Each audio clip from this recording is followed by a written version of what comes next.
from this part of the countries, and when you tell them of the plight and atrocities of the Nigerian state against Biafrans and indigenous populations, what are their reactions? Do they feign ignorance? And secondly, what are they doing if after telling them about the still incarceration of our leader Mazen Nnamdi Kanu, what are their reactions and what are they doing towards penalizing Nigeria for the atrocities committed against our leader? That's number one question. I don't think you are actually asking me to start explaining details of the meeting I have with the Congress. But one thing I have to tell you is that when I have this meeting with them and explain what is going on, many of them are shocked. They are shocked for the fact that nobody has ever brought the issue to them previously until now. That is number one shock they are getting, that this whole thing is happening and nobody has actually brought it to them. And so after that shock, we'll begin to discuss and brainstorm on what can be done. And those brainstorm on what can be done is where we are now. So everyone I have met has showed their sympathy to Biafra people. And of course, the next is to brainstorm on what can be done and how it could be done. So we are there, we are on that particular stage now. So, and there are many people I'm still going to meet anyway.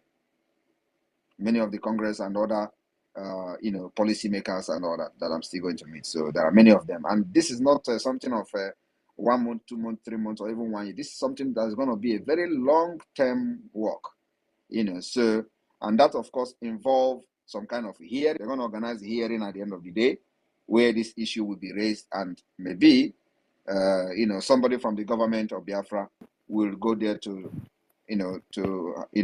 answer some question or maybe make some presentation. So these are the processes. I don't know if I can ask my second question. I can't hear my PM.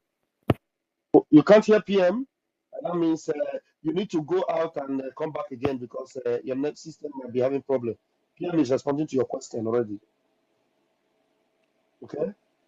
Go out and come in again. PM, sir, go ahead, sir, if you're still responding. No, I've responded. Thank you. Okay, sir. Okay, sir. Please, Mary, bring your question. Please be precise and make it 60 seconds. Those other people in the room, please raise your hands. Thank you.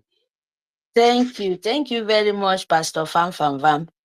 Good evening, Awetiare Kondo. Good evening, sir.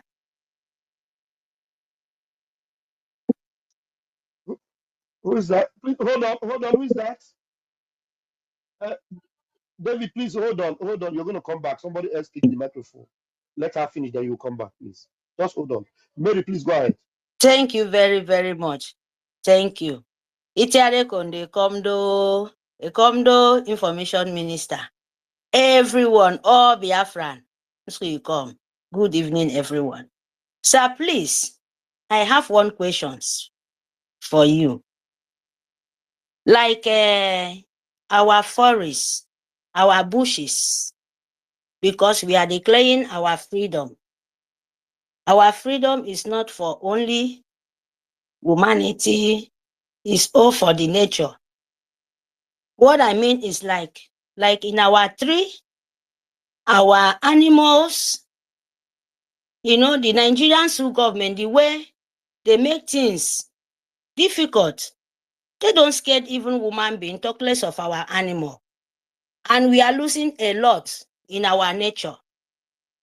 Especially our tree, like, old tree, very long years. But now we don't have those things anymore. Sir, please, I'm asking, very soon we are declaring our nation. Are we going to have law to save our nature too? Because already our people don't even know, like, it's not only woman you can save. They destroy everything. Sir, please, the Biafrans, our nation, are we going to have mercy for the humanity, like to leave our nature grow and to turn for who we are? Thank you, sir.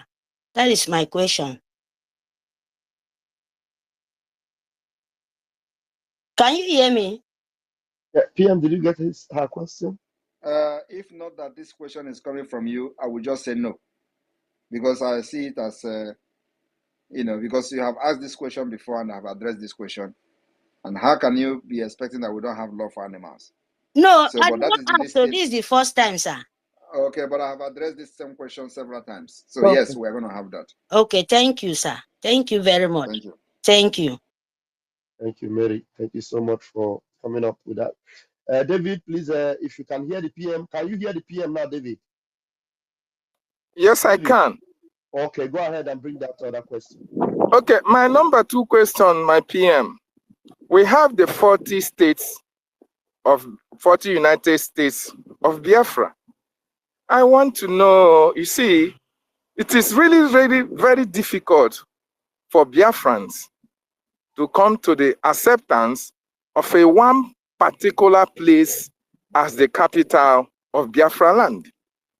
How were you able to make it very possible that even after declaring Ebube as the confederating capital of Biafra, there was no state that was murmuring, oh, FCT should be in Enugu or in Aba or in Iguacha.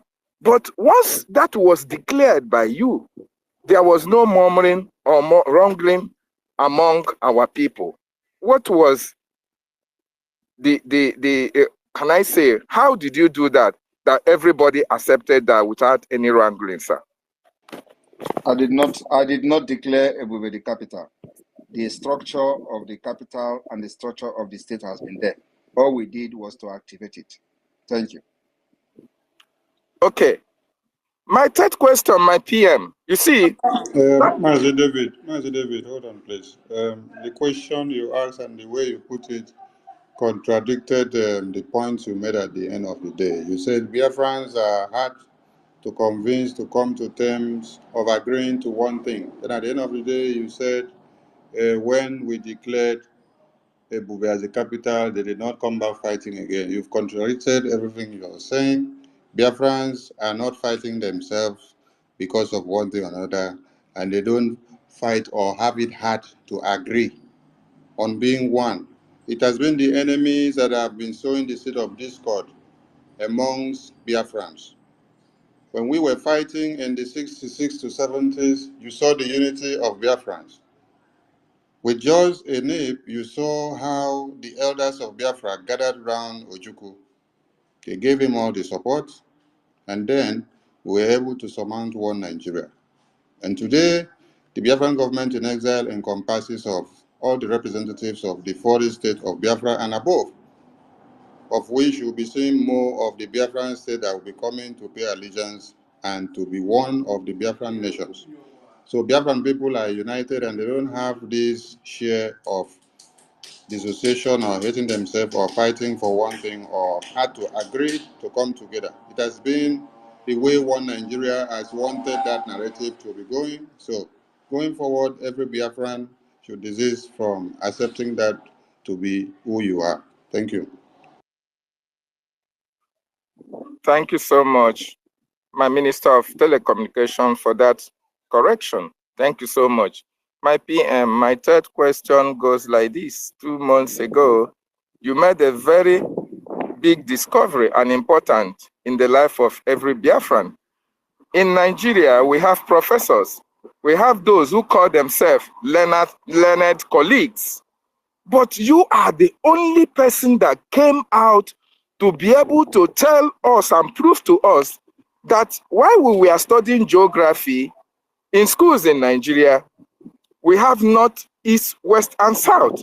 How was it able that all these years, Biafran territory, southeast was placed on the other side of the map instead of being in the real original and geographical location that is it's supposed to be all around the world? Was it because there was a voodoo that was used against the whole Nigerians?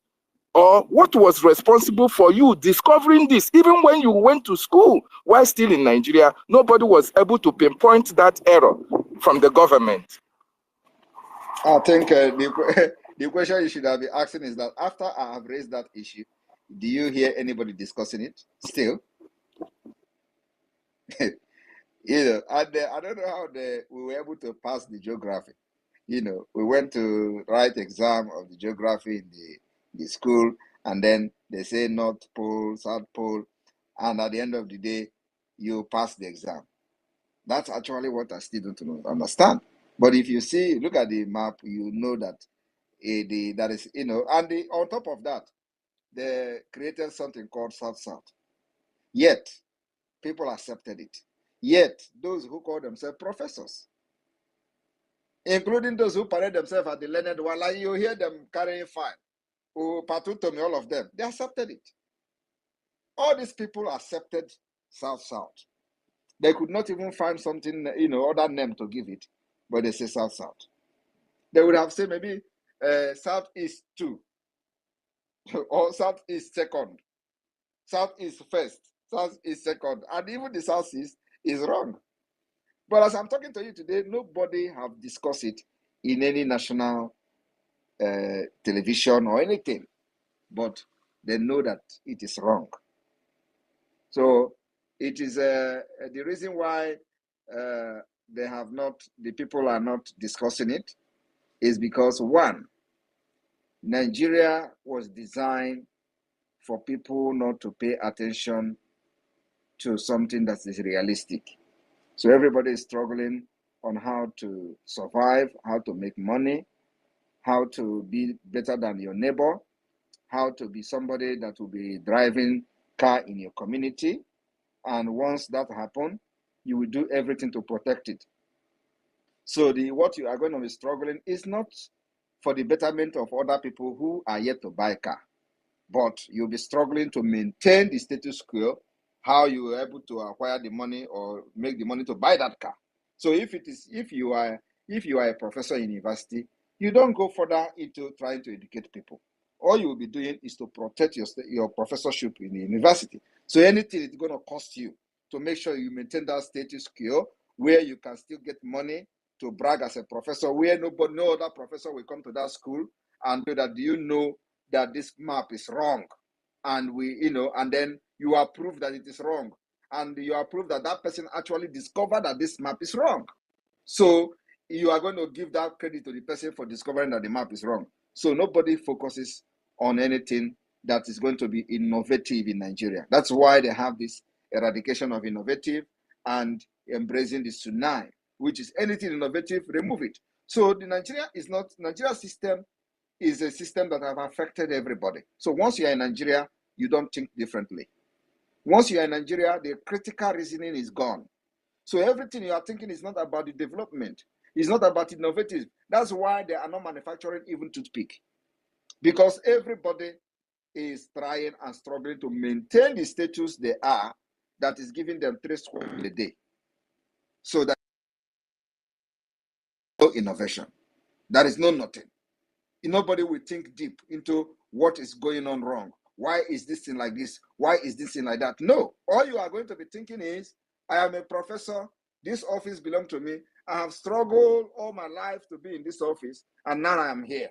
And so nobody crosses. If you try me, I'll kill you. That's all. And it has been happening until today. So our own is that even while we're in Nigeria, we study geography. Like, we did not have that critical reasoning to say, but these guys are teaching us this. Now go to Nigeria map. Where is the Southeast, so-called Southeast? Where is so-called South? Is there anything like that in the map? There is nothing like that. But now we are thinking freely. So we're able to think deep, to be noticing all these problems. As I'm talking to you today, there are many things many people don't know. Like you see this man who come here to say he's a 40-year-old man in Nigeria. He doesn't know. He wants to know the boundary. He wants to know the people where Biafra shared boundary. And we posted the map. And in that map, he can see the border of Biafra. He can see Amazonia there. He can see Benue there. He can see other places. And he can see Edo there in that map. Even with him seeing the map, he doesn't even understand what is boundary. Because actually, if he understood what is boundary, he will not come here to ask me, who do we have boundary with? Because it is there in the map that I posted. That is the average Nigerian. They are not thinking deep. They are not thinking innovative. They are not thinking how to develop anything. It is all about maintaining their status. That's why some of them, when you talk about this freedom, they will be thinking about how they are going to lose what the job they have. How they are going to lose the property they have acquired. No, so now we're going to lose my property and nobody else will come and I will lose my property and I'm not a property owner again. And they don't know that you are not actually losing a property. You're actually going to gain more than the property you have. And they don't even know that the property they are trying to protect is not secured. There is no guarantee that they will wake up tomorrow and that property is there. They can wake up tomorrow and they will destroy and demolish that property. They go down to square one. That is what they don't know. And once that happens, they will run back to us. You see this Biafra, we will fight it too. Then you have succeeded in poisoning the mind of many people through your actions that you have had in the past when you are having your house, when it was not demolished. So my brother, the reason is many. Nigeria was designed so that you can never think well like a human being. And that is the difference we have by those of us who are not in Nigeria and those in Nigeria. They are only thinking of protecting their status today. That's why in the Senate, you will see them. You think that they don't know that people are getting killed all over Nigeria? They are not talking about it. It is not their business, none of their business. But any day, any of them is kidnapped now, you will see them talking about that particular one that have been kidnapped. But they forgot that for the past years, the people that are representing in Abuja are being kidnapped, sacked out of their villages, and nobody's talking about it. So my brother, it is all about the system of Nigeria designed so that you don't need to do any other thing. Focus on who you are, and whatever happen, whatever the North do is not your business. Whatever the Arewa do is not your business. Whatever the Caliphate do is not your business. So for the fact that you are going to go back as a senator to your village and your people will be worshiping you like God. That's all. Thank you. Wow. Can I ask 2 more questions, sir? David, can we take more other hands that are up? Maybe. Okay, just one more. Just one more. My preem. Yeah, we know you are now the Prime Minister of the Biafra Republic government in exile and that of the de facto in the homeland. You made a promise to the Biafran people that there are 2 expositions which we make, and that will be done when Mazi Nnamdi Kanu is out. My PM, I know you are a very busy man. If they are one of the greatest accomplishments, even during the time of exposition, is your way of analyzing how things were done as if you were there. Are you still living on that promise to the Biafran people that the kidnap of our leader, there are other expositions, at least 2, that you promise the Biafran people? Will you do that even while you are still the Prime Minister? Thank you. If I have the time, I will do more than 2 expositions. So you are good now. David, thank you so much, David, for Thank you, sir. bringing such engaging questions. And those of you that are still there, let's hope PMC have about 10 minutes. We have about 6 hands that are up. Let's take it one after the other. Please go straight to the point. Jaja Godson, Mazi Fine, please bring your question. Call me. Who's Jaja Godson? Where are you? Jaja Godson is not ready. Please don't unmute yourself again and ask me to call you. I am picking the hands that are up. OMT News. Let's see if the news houses are here. OMT News, please unmute yourself, please. All right, thank you very much. I hoped and prayed to be in this space today. I really appreciate everything I've had, but I'm directing this question to Mr. Simon Ekpa, and the question is actually about.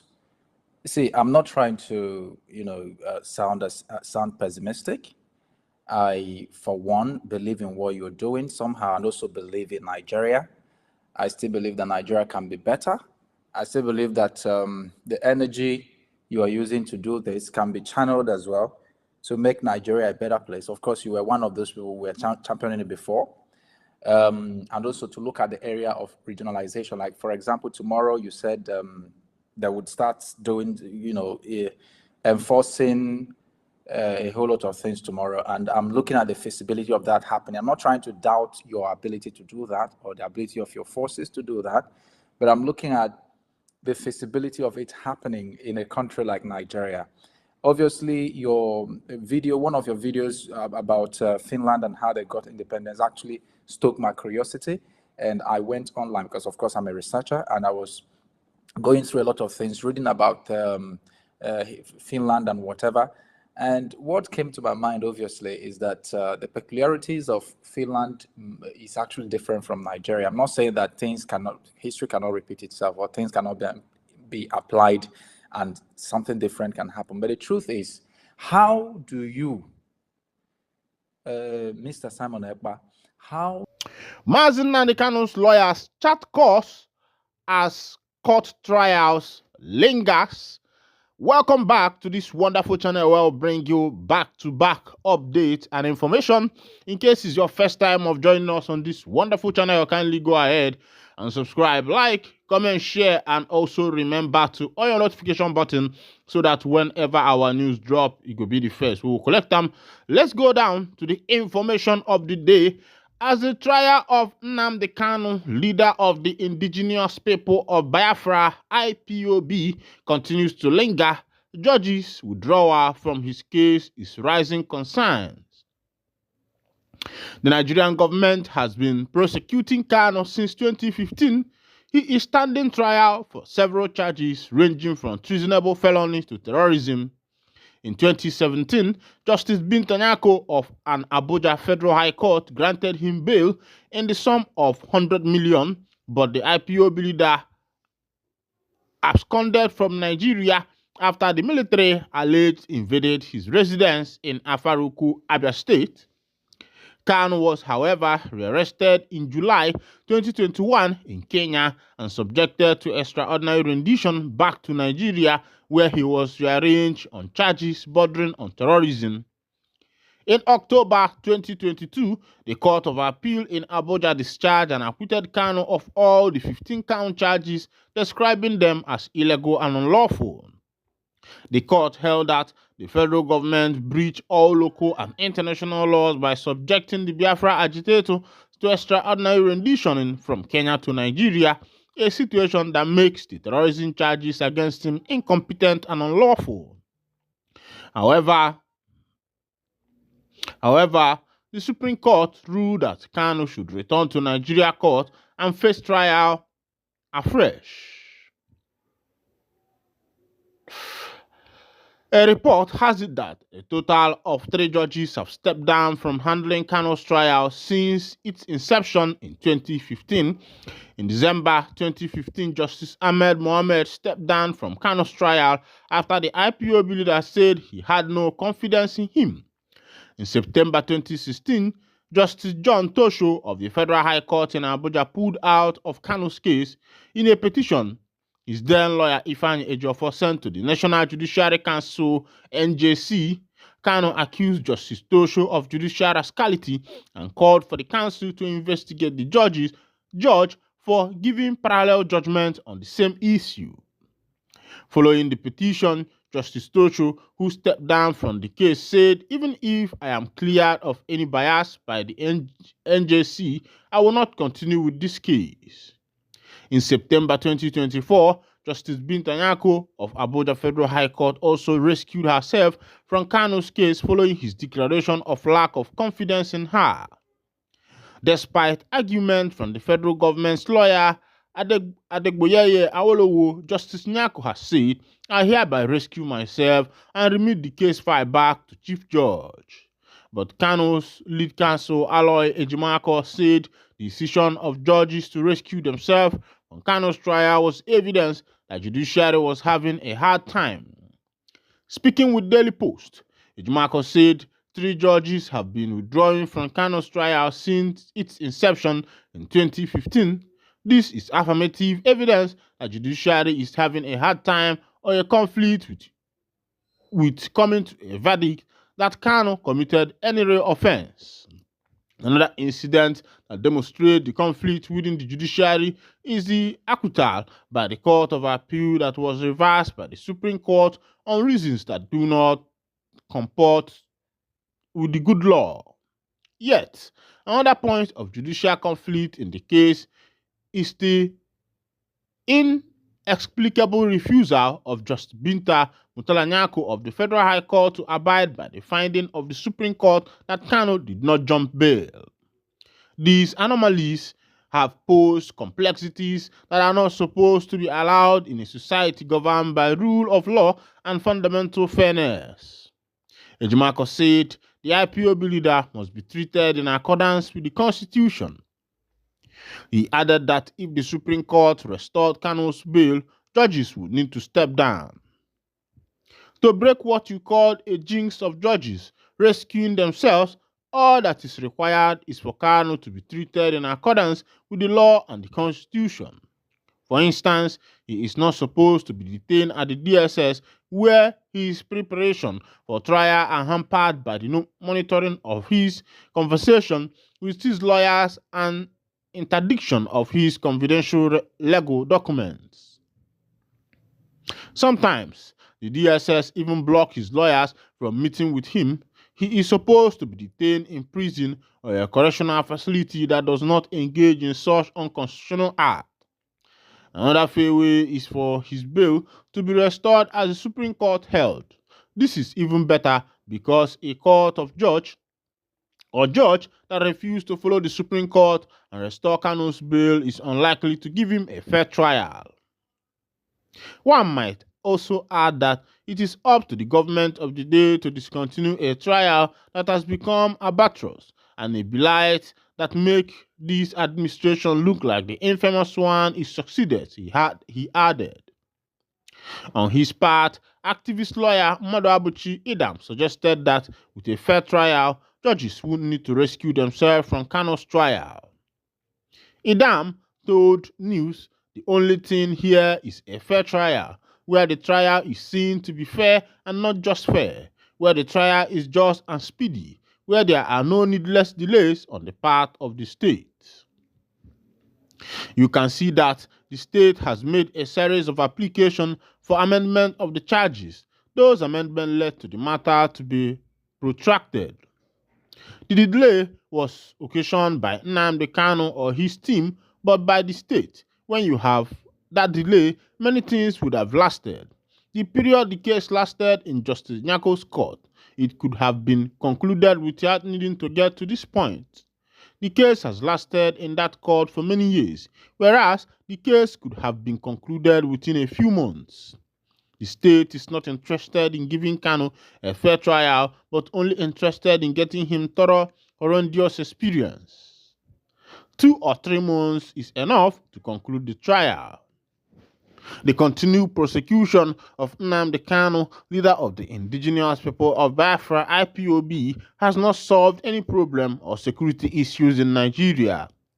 The state has a right to enter a law called null proseq, a constitutional right given to the Attorney General to decide to discontinue a case instituted by the federal government. Anybody undergoing criminal prosecution is undergoing that at the instance of the state. The Attorney General can decide to prosecute 2 out of 10 people for a crime and nobody will question him for not prosecuting the others. He can decide to withdraw the same case along the way. It is sound and honorable thing for the judge to rescue herself from a case if the judge entertains an application requiring her to rescue herself, especially when such an application is meritorious. Ejimako also noted that Kano's case is still open to both political and judicial solution. The 2 parties you mentioned, political solution and the judicial solution, are foreclosed. They are still open and ongoing. Presently, the legal team is working quietly to ensure that Kano's case is treated in accordance with the Constitution, equity, and good conscience, he added. Similarly, Aidan said President Bola Tinubu might be considering touring the path of a political solution. He suggested that the president might be consulting with relevant stakeholders on the need to consider a political solution in Kano's case. I don't want to believe that a political solution has failed because there is no limit to exploring a political solution.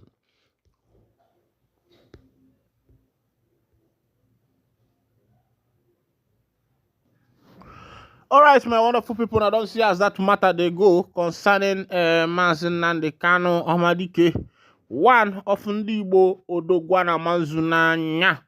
Remember that yesterday we be will be the Independence Day. The IPOB members want Ndigbo not to celebrate the Independence Day.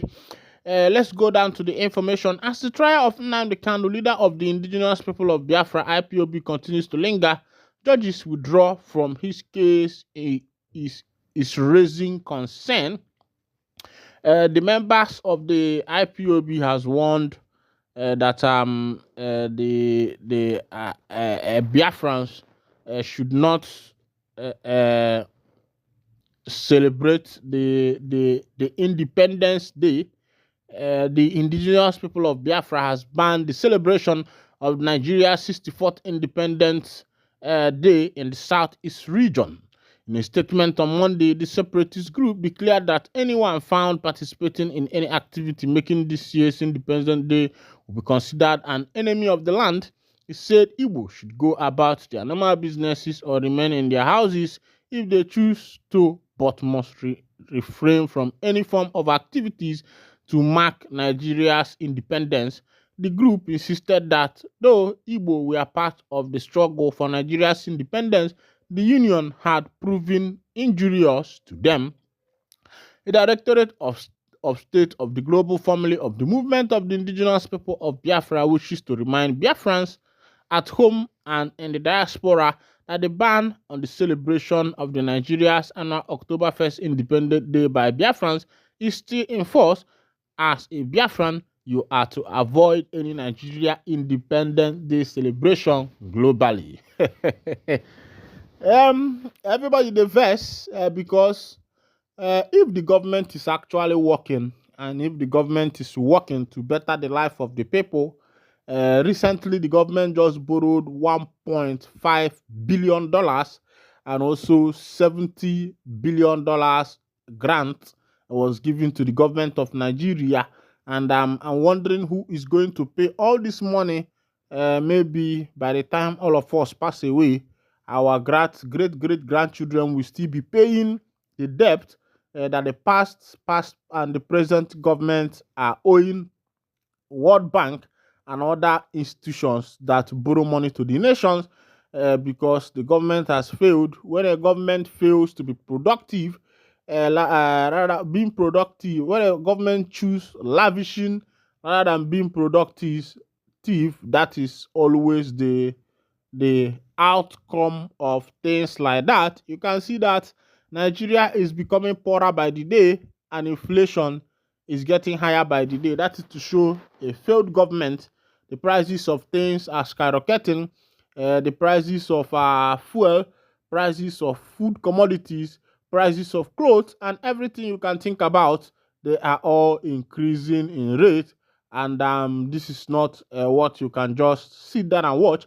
Meanwhile, let me wind down the curtain here. And if this is your first time of joining us on this wonderful channel, kindly go ahead and subscribe, like, and comment. See Nigeria nye bezina na emesiano ya megene no gademma. Ekene munu. Yeah.